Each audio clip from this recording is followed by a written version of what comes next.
Hi friends, welcome to DSN tech ట్రాపీ revision classes. ఈరోజు మనం ఎన్సీఎఫ్ 2005 గురించి తెలుసుకోబోతున్నాము.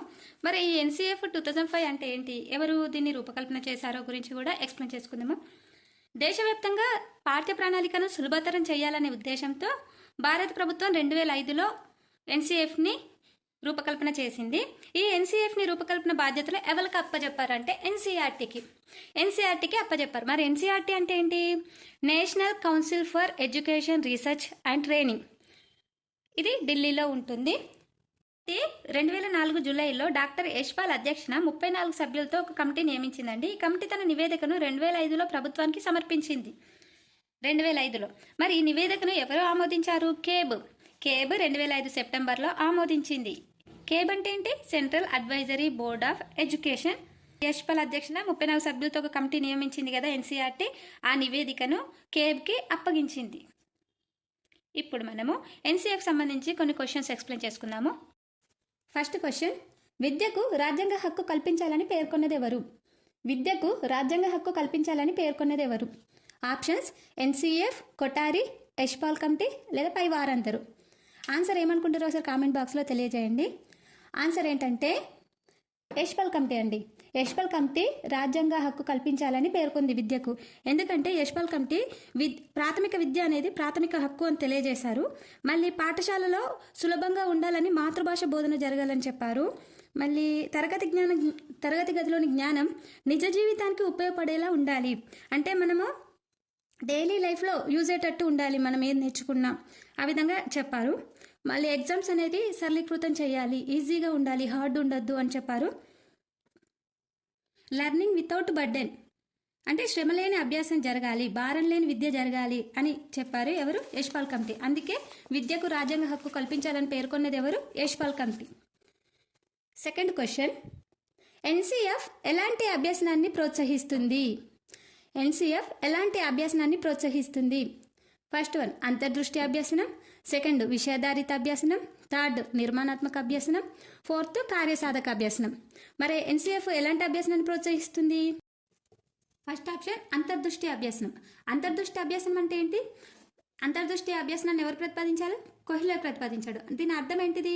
మెరుపు లాంటి ఆలోచన, తటాలున మెరుపు లాంటి ఆలోచన రావడాన్ని అంతర్దృష్టి అభ్యసనం అంటారు. మరి ఎన్సీఎఫ్ అలాంటి అభ్యసనాన్ని ప్రోత్సహిస్తుందా?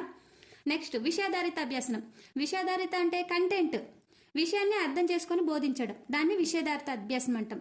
థర్డ్ వన్ వైగోట్స్కి ప్రతిపాదించిన నిర్మాణాత్మక వాదం. ఈ నిర్మాణాత్మక వాదం యొక్క ముఖ్య ఉద్దేశం ఏంటంటే విద్యార్థి జ్ఞాన నిర్మాణం కరెక్ట్ ఉండాలి. అంటే విద్యార్థి జ్ఞానాన్ని నిర్మించుకునేలా, సృజనాత్మకత పెంపొందించేలా చర్యలు తీసుకోవాలి అని చెప్పింది ఎన్సీఎఫ్. అని చెప్పింది నిర్మాణాత్మక వాదం. దీన్నే జ్ఞాన నిర్మాణం అని అంటారు. ఫోర్త్ది కార్యసాధక నిర్మాణం. కార్యసాధక ఎవరు ప్రతిపాదించారు? స్కిన్నర్. అంటే రియాక్షన్ టు యాక్షన్. ఎన్సీఎఫ్ ఎలాంటి అభ్యసనాన్ని ప్రోత్సహించింది? నిర్మాణాత్మక అభ్యసనాన్ని ప్రోత్సహించింది. థర్డ్ క్వశ్చన్, ఎన్సీఎఫ్ ఎలాంటి అభ్యాసనం ఉండాలని పేర్కొంటుంది? ఎన్సీఎఫ్ ఎలాంటి అభ్యాసనం ఉండాలని పేర్కొంటుంది? ఆప్షన్స్ ఆలోచన, ప్రయోగాత్మక, క్రియాశీల, పైవన్నీ. అంటే ఇప్పుడు చూడండి, ఇంతకుముందేనా ఎలాంటి అభ్యాసనాన్ని ప్రోత్సహిస్తుంది అని చెప్పాను. ఇక్కడ ఎలాంటి అభ్యాసనం ఉండాలని పేర్కొంటుంది అన్నాం. అంటే ఎలాంటి అభ్యాసనం? ఇంతకుముందేమో నిర్మాణాత్మక అభ్యాసనం అని అన్నాం. అంటే అదేంటి నిర్మాణాత్మక అభ్యాసనం అంటే విద్యార్థి జ్ఞానాన్ని నిర్మించుకోవాలి, సృజనాత్మకత పెంపొందించుకోవాలి అని చెప్పాం. మరి జ్ఞానం అంటే ఆలోచన కదా, సృజనాత్మకత అంటే క్రియాశీల, ఎక్స్పెరిమెంట్స్, ప్రయోగాలు. కాబట్టి ఆన్సర్ ఈస్ పైవన్నీ. ఓకే, ఎన్సీఎఫ్ ఎలాంటి అభ్యాసనం ఉండాలని పేర్కొంటుంది? ఆలోచన, ప్రయోగాత్మకత, క్రియాశీల, పైవన్నిటిని ఎన్సీఎఫ్ అభ్యాసనంగా ఉండాలని పేర్కొంటుంది. ఫోర్త్ క్వశ్చన్, ఎన్సీఎఫ్ ప్రకారం ఒక పీరియడ్ కేటాయించవలసిన సమయం. ఎన్సీఎఫ్ ప్రకారం ఒక పీరియడ్కి కేటాయించాల్సిన సమయం 45 నిమిషాలు, 40 నిమిషాలు, 42 నిమిషాలు, భాషా విషయాన్ని బట్టి. ఎన్సీఎఫ్ ప్రకారం ఒక పీరియడ్కి కేటాయించిన సమయం 40 నిమిషాలండి. మళ్ళీ ఇందులో ఒకటి ఇంపార్టెంట్ పాయింట్ ఏంటంటే ఎన్సీఎఫ్ ప్రకారం భాషను బోధించే బాధ్యత ఏ ఉపాధ్యాయునిపై ఉంటుంది? ఉపాధ్యాయులందరిపైన ఉంటుంది. మళ్ళీ ఏ పీరియడ్ కేటాయించిన సమయం 40 నిమిషాలు. సిక్స్త్ క్వశ్చన్, ఎన్సీఎఫ్ 2005 ఎలాంటి మూల్యాంకనాన్ని ప్రోత్సహిస్తుంది? ఎన్సీఎఫ్ 2005 అనేది ఎలాంటి ఎవాల్యుయేషన్ని ప్రోత్సహిస్తుంది? ఆప్షన్ 1 స్వీయ మూల్యాంకనం, సెకండ్ బహుమూల్యాంకనం, థర్డ్ నిర్మాణాత్మక మూల్యాంకనం, ఫోర్త్ ఆల్. ఇక్కడ చూడండి, ఫస్ట్ ఇంతకుముందు ఎలాంటి అభ్యాసనాన్ని ప్రోత్సహిస్తుందంటే మనం ఏమని చెప్పుకున్నాం? నిర్మాణాత్మక అభ్యాసన అని చెప్పుకున్నాం. కానీ ఎలాంటి మూల్యాంకనాన్ని ప్రోత్సహిస్తుంది? స్వీయ మూల్యాంకనాన్ని ప్రోత్సహిస్తుంది. అంటే సెల్ఫ్ ఎవాల్యుయేషన్ అనేది మస్ట్ అండ్ షుడ్ అని చెప్పింది NCF 2005. Answer is first one.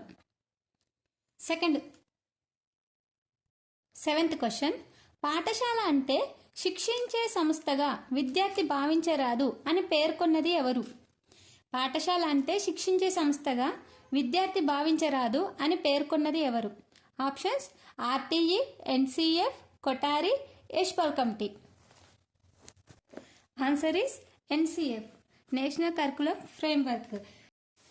Eighth question, NCF అనుసరించి ఏ తరగతులకు పరీక్షలు నిర్వహించరాదు? ఎన్సీఎఫ్ అనుసరించి ఏ తరగతులకు పరీక్షలు నిర్వహించరాదు?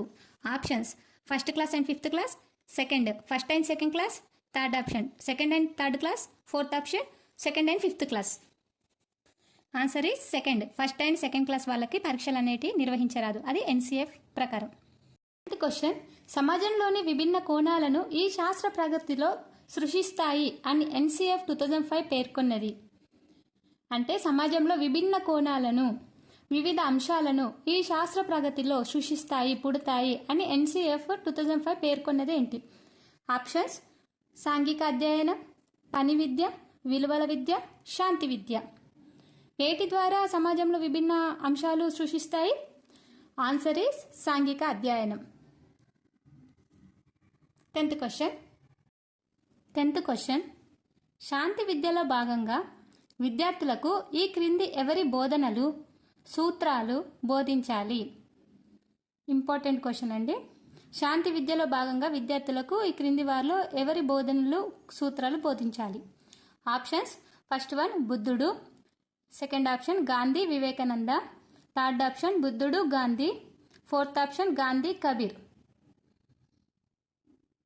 ఆన్సర్ ఈస్ థర్డ్ ఆప్షన్ బుద్ధుడు and Gandhi. Third option is బుద్ధుడు అండ్ గాంధీ. ఎన్సీఎఫ్ ప్రకారం మరి లలిత కళను ఏ పాఠశాల స్థాయిలో ప్రవేశపెట్టాలి? ఇది క్వశ్చన్ అండి. ఎవరికైనా ఆన్సర్ తెలిస్తే కామెంట్లో తెలియజేయండి. ఎన్సీఎఫ్ ప్రకారం లలిత కళలను ఏ పాఠశాల స్థాయిలో ప్రవేశపెట్టాలి? ప్రాథమికన, మాధ్యమికన, ఉన్నతన, అన్ని పాఠశాల స్థాయిలలో? మీకు ఆన్సర్ తెలిస్తే కామెంట్ బాక్స్లో చెప్పండి. Thank you.